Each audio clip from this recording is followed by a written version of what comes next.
안녕하세요, 대호 골랐습니다. 자, 오늘은 드디어 정말 오랜만에 축구 이야기 한번 하겠습니다. 이렇게 인천 유나이티드 이 축구 이야기를 한 달에 한 번씩 결산 같은 느낌으로 이렇게 이야기를 해보도록 하려고 합니다. 그래서 3월 동안 2024 시즌 4경기가 있었습니다. 4경기가 있었는데요. 홈 2경기, 원정 2경기. 일단 그러면 개막전이었던 수원FC 경기부터 생각을 해보면 개막전 너무 추웠습니다. 축구를 보는데 얼어 죽는 줄 알았습니다. 일단 전체적으로 수비적으로는 우리가 이거 생각보다 잘 준비가 됐다, 단단한데 뭐 요런 생각이 들었고요. 그리고 권한진 선수가 그 수원FC의 못내알인가요? 그 엄청난 등치를 가지고 있는 그 양반을 잘 막아내면서 이거 이렇게 그냥 무승부로 끝나나 싶었는데 아쉽게도 PK를 헌납을 하면서 1대0으로 패배를 하게 되었습니다. 그런데 개막전 패배가 그렇게 부정적으로 보이지 않았습니다. 공격을 하는 데 있어서는 아직 준비가 조금은 덜 된 그런 느낌을 받았는데요.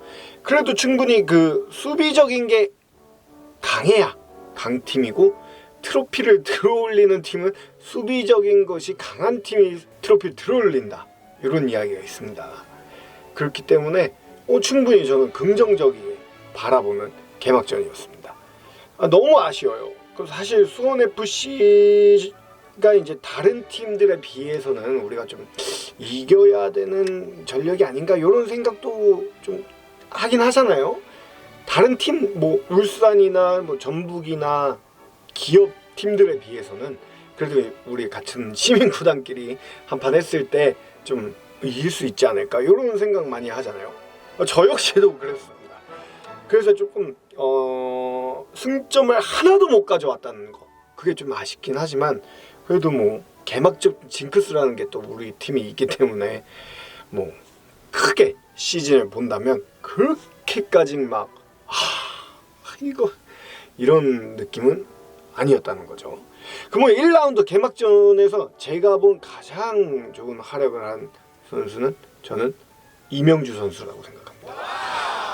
이명주 선수가 있었기 때문에 우리 팀이 투미드를 할 수가 있는 것처럼 보였어요. 그리고 생각보다 은포쿠 선수가 그 투미들로서 체력을 너무 그냥 쏟아붓지 않고 자기 길목길목을 잘 막아주면서 우리의 미들, 그 다음에 뒤에 최종 수비 요 사이에 블록을 완성을 확실히 시켜서 최종 수비가 이 미들 사이에 이 공간에 상대방이 진출을 할 수 없게 됨으로써 공격을 확실하게 차단을 하는 되게 좋은 모습을 보였던 것 같습니다.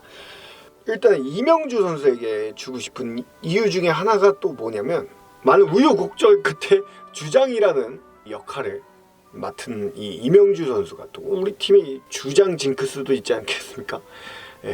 그런 의미로 보자면 그런 무거운 왕관을 썼지만도 클래스를 보여주는 게 대단했다. 활동량, 퍼포먼스, 그리고 축구를 이게 쉽게 한다는 거. 줘야 될 때 주고, 주지 말아야 될 때 안 주고, 이게 경기를 하나 밖에서 보는 우리는 쉬워 보이겠지만 경기 안에서도 들어가면은 시야도 좁아지고, 이거 막 여기저기서 압박 들어오고 막 하다 보면 어려운 거거든요, 이게. 근데 그게 가능한 선수다. 정말 이 클래스가 더 좋아지는 것 같습니다. 제가 봤을 때 이명주 선수는 앞으로 2년, 3년 동안 이 클래스가 떨어지지 않고 유지가 될 것 같다, 또는 더 좋아질 것 같다, 그런 생각까지 들더라고요. 그러나 이날 아쉬운 거는 이제 공격 쪽에서 너무 아쉬움들이 많았는데요. 우리가 이거는 좀 역으로 우리를 상대로 내려앉는 이 팀들에 대해서는 우리가 어떻게 공략을 할 건지 이거를 생각을 해봐야 될 것 같습니다. 일단 꾸역승이라도 이 해내는 것이 그 우승하는 팀들의 그런 조건이거든요. 어떻게든 이거를 뭐 1대0, 1대0, 1대0 이렇게 이기더라도 일단 승산을 계속 쌓아가는 게 중요한 건데, 이렇게 우리 상대로 오히려 내려앉는 그런 팀들로 하여금 어떻게 공략을 할 건가, 이런 점을 봤을 때 첫 번째 이 첫 경기 때 나왔던 이 모습 중에 좋았던 건 김성민 선수가 공을 달고 들어가니까 상대의 수비에 균열이 나는 1차 그 좋은 장면이었고요. 또 하나 이 감독 코치진으로부터 나온 이 전략이 천성은 무고사 투톱. 이게 또 그전에는 무고사만 막으면 됐다고 생각을 했지만 이제 헷갈리게 되는, 이렇게 하면서 오히려 또 기회가 또 올라오는 그런 모습을 볼 수 있었습니다. 그런 것들을 이제 보면서 이것도 먹히는구나, 저것도 먹히는구나, 이런 것들을 이제 잘 가지고 있다가 나중에 써먹으면 좋을 것 같습니다. 자, 그러면 2라운드로 넘어가 볼까요? 2라운드에는 이런 생각을 했어요.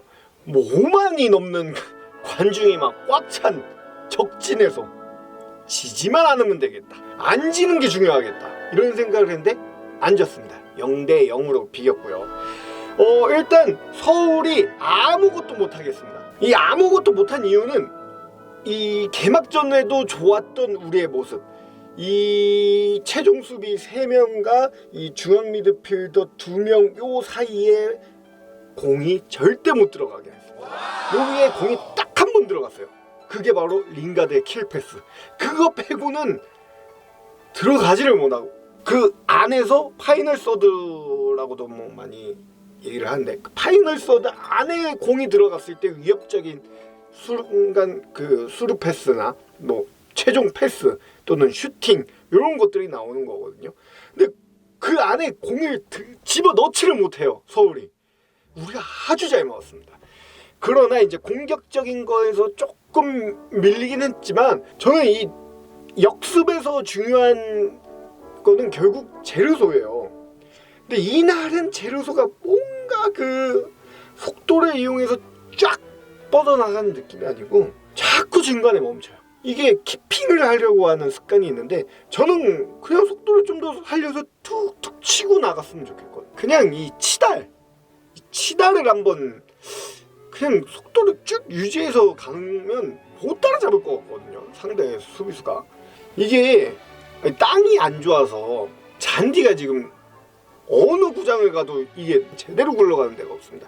그날 상암도 마찬가지였기 때문에 치다라는 게 불리하다라고 지금 약간 생각을 했었는지, 자기가 그 경기장을 이렇게 보면서 이날따라 유독 등을 져요. 자꾸 키핑을 하려고. 아니면 이 선수들 이 드리블 스킬 중에 슬로우킥, 이런 변주를 주는 게 있거든요. 속도에 대한 변주. 요걸 이용하려고 했던 건지 모르겠지만 이게 오히려 다 막혔습니다. 아니면 제 생각엔 제르소에게 공이 갔을 때, 제르소가 등을 줬을 때 그걸 다시 받아주는 선수가 필요합니다. 그걸 다시 받아주고 다시 달려가는 제르소에게 다시 공간으로 찔러줄 수 있는, 그걸 해줘야 되는 선수가 만약에 있다면 저는 무고사라고 봐요. 제르소 쪽으로 우리가 때려 놓았을 때 제르소가 그걸 잠깐 키핑하는 동안 무고사한테 내주고 다시 뛰면, 그걸 무고사가 다시 제르소에게 공간을 한 번 더 주면은 이 좋지 않은 잔디에서는 그 방법이 오히려 나을 수도 있다라고 느껴졌는데, 이 무고사가 또 이게 잘 안 됐습니다. 무고사가 약간 자기가 이 90분 내내 이 어떻게든 자기가 득점을 하겠다라는 이 마음이 강했던 것 같아요. 그래서 그런지 조금 이 체력 안배를 하는 느낌, 이런 생각을 했습니다. 그래도 2라운드에서 제일 좋았던 점은 이 수비 블록 너무 완벽했다. 근데 이 수비 블록이 완벽한데 조금 무서웠던 게, 이 수비 블록을 만드는 데 있어서 가장 큰 약점은 사이드 공간에서 올라오는 크로스거든요. 근데 이게 김기동 감독이 나중에 뭐 최준, 강성진 이런 선수들을 넣으면서 그 공격으로 들어왔단 말이죠. 양쪽에서 막 크로스 올려. 그런데 이거를 요니치가 그 약점을 완전히 봉쇄를 해주더라고요. 공중볼 자기가 다 딱딱. 난 벽인 줄 알았습니다. 벽. 그 전에 이 낭만, 추억, 전력을 위해서 자기의 이 연봉을 삭감하면서까지 돌아와준 이 요니치에게 저는 2라운드 최고 선수를 요니치에게 드리는 그렇게 생각이 됩니다. 세 번째 경기 한번 볼까요? 3라운드가 할 당시 그 당시 1등을 달리고 있던 울산 현대입니다. 이거 역시도 원정이었고요. 울산 지금 경기장 가면 관중들 정말 많이 옵니다. 울산 관중들 꽉꽉 차요. 역시도 서울 전화가 비슷해요. 이 꽉 찬 이 경기장 안에서 우리가 살아 돌아오면 다행이다. 때가 막 5명 4명씩 있는 호랑이굴에서 우리가 3대3 살아 돌아왔습니다. 그런데 이날은 우리도 많이 먹혔죠. 3골이나 먹혔습니다. 이 3골이나 먹혔는데 이 2골은 우리가 이 수비 블록을 만드는 데 있어서 가장 큰 약점이라고 했던 양쪽에서의 얼리 크로스 공격, 이걸로 인해 파생돼서 먹혔거든요. 이 마틴 아담은 우리가 제대로 막지를 못했다. 제가 좀 아쉬운 점이 뭐냐면 두 골 장면 모두 요니치가 앞에서 짱을 보고, 그러니까 이제 짱을 본다는 게 이제 그 골목을 보고, 뒤에서 김현수 선수가 이 마틴 아담과 경합을 하는, 그래서 마틴 아담이 요니치와 김현수 선수 사이에 있는 요 형태를 했는데, 이게 원래 그런 형태를 이 코치진에서 유지하라고 했는지, 세트피스나 뭐 이런 공중표 이 경합 시에, 아니면 어떻게 하다가 그렇게 됐는지 모르겠지만 두 장면 너무 흡사해요. 근데 저는 요니치가 마틴 아담을 맞고 오히려 이 한 칸씩 뒤로 와서 오반석 선수가 짱을 봐도 되지 않나, 그런 생각을 해보거든요.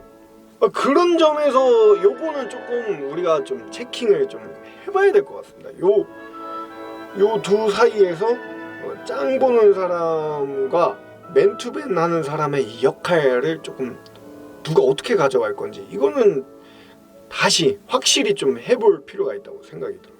그리고 또 한 골은 어떻게 먹혔냐, 은포쿠나 이명주 선수 수비하는 거 보면은 그 골목에서 탁탁 서 있습니다. 그 막 압박을 하러 무지성으로 막 뛰어가고 막 그런 스타일이 아니라는 거죠. 딱 오면 그때 요거 정도는 내가 부딪혀서 경합할 수 있어, 그때만 이렇게.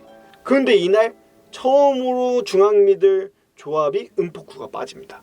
은포쿠가 빠지면서 이 수비 블럭이 뚫려서 먹힌 게 이동경 선수의 골이에요. 그래도 이 경기 우리도 3골 넣었어요.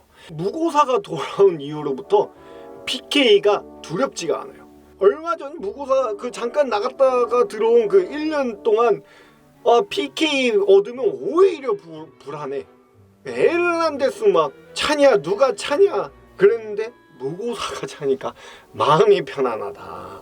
그러면 3라운드에 제가 뽑은 MVP는 오반석 선수로 하겠습니다. 이 수비진의 퀄리티가 너무 좋아졌어요. 김현수 선수가 저는 이렇게 발을 잘 쓰는 선수인지 몰랐고, 이 요니치의 퀄리티는 말을 할 필요도 없었고요. 그런데 또 제가 놀란 거는 오반석 선수입니다. 오반석 선수가 이 주장 완장을 차고 있을 때도 잘했거든요. 그래서 저는 오반석 선수는 주장에 대한 우리 팀 특유의 징크스가 없나 보다 라고 했는데, 그게 징크스가 있었던 거예요. 더 잘하는 선수였어요. 너무 잘하는 선수였던 거지. 근데도 징크스를 걸려도 그 정도밖에, 그러니까 너프를 당해도 우리가 우와 하던 수준이었던 겁니다. 근데 이제 이 주장 완장에서 벗어남으로써 저는 회춘을 한 게 아닌가, 거의. 너무 놀라울 정도로 엄청난 퀄리티를 보여주는 것 같아요. 김현수 선수가 올라가거나 오반석 선수가 올라가가지고 이 미들 지역의 숫자를 조금씩 올릴 때가 있어요. 그때 오반석 선수의 이 판단들이 너무 좋아졌습니다. 그래서 저는 3라운드에서 오반석 선수에게 저의 MOM을 주도록 하겠습니다. 너무 아쉬운 경기였지만 그래도 이 정도면 잘 살아남았다, 그렇게 평가하면서 마지막 4라운드 저희가 다시 홈으로 돌아왔습니다. 홈에서 대전과 붙을 때 그 어려운 원정 경기에서 우리가 잘 살아남았기 때문에 승리할 수 있는 첫 승을 거둘 수 있는 기회가 왔다. 그렇게 이제 생각이 들었거든요. 아니가 다르게 2대0 완승을 거두었습니다. 우리가 잘하던 거, 이 수비 블럭은 여전히 견고했고요. 우리가 또 잘하는 역습 두 방으로 그냥 아작을 냈습니다. 역습으로 공격하는 제르소는 막을 수가 없어요. 그런데 조금 아쉬운 거는 우리가 이 역습 말고 공격을 주도하는 상황에서의 이 플레이에서는 조금 아쉬웠다. 거기서도 우리가 조금씩 만들어 갔다면 좀 더 좋았을 텐데, 그게 이제 은포쿠나 이명주 선수가 공을 잡았을 때 좀 더 침투하는 선수들이 많아야 될 것 같아요. 그게 있어야 좀 더 좋을 것 같은데 그게 없다 보니까 좀 아쉬웠는데, 김도혁 선수가 들어온 이후부터는 전공에서도 약간 공격이 풀리는 느낌이 보이기는 했습니다. 단 저희가 이 경기에서 좋은 점만 있었던 건 아니에요. 우리도 출혈이 있었어요. 첫 번째는 오반석 선수의 퇴장으로 다음 경기를 못 나온다는 거. 두 번째는 김현수 선수의 부상. 근데 김현수 선수의 부상이 어느 정도인지는 모르겠어요. 두 선수가 빠진다는 거, 만약에 빠지게 되면 이거 정말 저는 큰일이라고 생각합니다. 왜냐면 우리 그 수비 블럭을 만드는 이 투미들 수비 전략의 약점이 양쪽에서 날아오는 크로스예요. 이 크로스를 이 제공권이 좋은 김현수, 오반석이 있었기 때문에 이게 잘 막을 수 있었거든요. 근데 이제 그래서 이제 좋은 활약을 보이던 김동민 선수가 제공권적으로 조금 떨어지다 보니까 후보로 밀려나는 그런 모습을 보이고, 후보로도 김현수 선수가 다친 이후로 김건희 선수가 나온 이유도 마찬가지예요. 그리고 상대들도 그걸 하려고 하고 있어요. 구택이라든지 음나파라든지 이런 선수들을 향해서 얼리크로스 다 때려 넣거든요. 보면 후보로 또 많은 경기에 나서지 못하다가 나온 선수들, 최우진 선수나 김건희 선수나 후보로 있다가 나온 선수들이 약간 경기 템포를 못 따라가는 느낌이 있습니다. 요거를 조금만 예의주시해 준다면 우리가 뎁스가 나쁘지 않기 때문에 충분히 그런 악재들을 막을 수 있을 것 같습니다. 이전의 경기들은 뭔가 이게 서로 균열이 나지 않고 계속 왔다 갔다 했기 때문에 교체 선수도 많지 않고 했지만, 이번 4라운드는 초반에 우리가 득점에서 이끌어 나가는 위치에 있었기 때문에 우리가 원하는데도 교체도 다 가져가고 그렇게 했단 말이죠. 큰 무리 없이 너무 잘한 경기다. 저는 4라운드 우리다운 경기를 했다. 하나 우리다운 거 플러스 썸띵이 있어야 더 좋은 팀으로 발전한다라는 것을 느낌이다. 그 플러스 썸띵이 뭐냐? 교체 들어오는 선수들이 템포가 같이 따라가줘야 된다. 두 번째, 지공 상황에서도 공격을 할 수 있는 뭔가 패턴이 필요하다. 요즘 축구를 보면요, 약간 풋살 같은 농구 같은 느낌이 있어요. 농구가 보면 약간 패턴을 가지고 이렇게 해서 오픈 찬스 만들어서 슛 넣고 요런 건데, 축구가 약간 농구나 풋살 같은 이런 형태로 변해가고 있는 게 아닌가 라는 느낌이 많이 들거든요. 우리도 그거를 많이 감안해서 그런 패턴들을 좀 만들 필요가 있다라는 생각을 해봅니다. 그러면 이제 4라운드 최고의 선수는 누구냐? 제가 생각하는 최고의 선수는 정동윤 선수입니다. 정동윤 선수가 왜 계속 지금 선발이 되고 있고, 왼쪽 오른쪽 이렇게 다 양쪽을 멀티 자원이에요. 정말 좋은 선수죠. 그런데 판단이 조금씩 아쉬웠거든요. 엉뚱한 판단을 할 때가 있었습니다. 가야 할 때 안 가고, 멈춰야 할 때 가버리고, 줘야 할 때 안 주고, 뒤로 빼야 할 때 앞으로 줘버리고, 그런 것들이 근데 올 시즌 없어졌어요. 그리고 또 하나, 정동윤 선수 덕분에 우리가 홍시우 선수를 가감하게 공격적으로 쓸 수 있는 것 같아요. 정동윤 선수가 약간 이렇게 하면서 뻑백처럼 만들어지니까 홍시우 선수를 가감하게 우리가 올려가지고, 조성환 감독의 이 3-4-3 시스템에서는 사실 풀백의 전진이 중요합니다. 우리가 참 잘 되던 2022 시즌, 23 시즌 뭐 이때 다 보면은 김준혁 선수의 그 저돌적인 오버래핑 덕분에 우리가 이게 됐다고 저는 생각이 들거든요. 이 선수가 거의 윙 자리까지 올라와줘야 우리가 이게 풀렸단 말이에요. 그래서 제가 저번에 리뷰를 하다가 말았었는데 그 리뷰를 할 때 계속 최고의 선수, 뭐 올해 최고의 선수 김준엽이다 막 이렇게 얘기하는 게 지금 그 역할을 하고 있는 게 홍시우인데 홍시우가 그 역할을 좀 더 쉽게 만들어주는 게 정동윤이 아닌가 이런 생각을 해봅니다. 그러니까 그전에는 그냥 올라갔을 때 그 뒤에가 양쪽 다 올라가고 막 하다 보면은 뒤에가 얻어맞아서 우리가 오히려 우르르 무너지는 것들이 있었거든요. 근데 그거에 대한 밸런스를 완벽하게 잡아내는 전술을 찾았고 누구 머릿속에서 나왔는지 모르겠어요. 그리고 그걸 해내는 선수가 정동현이다. 이렇게 생각이 듭니다.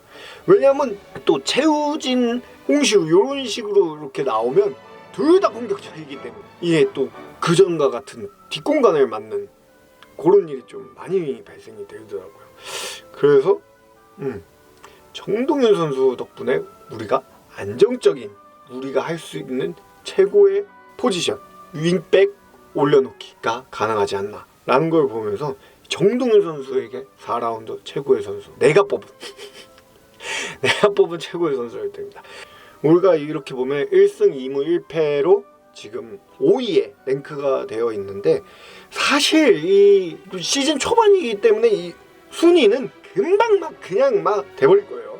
그래서 그건 큰 의미가 없고 이 시즌 초반 우리의 장점이 뭐였냐면 선수단 구성에 큰 변화가 없었다는 게 우리의 장점이에요. 그렇기 때문에 우리가 시즌 초반에 안정적인 모습 근데 그 안정적인 모습 충분히 보여줬다라고 생각이 들어서 저는 아직까지는 긍정적으로 보고 있습니다. 충분히 잘하고 있다.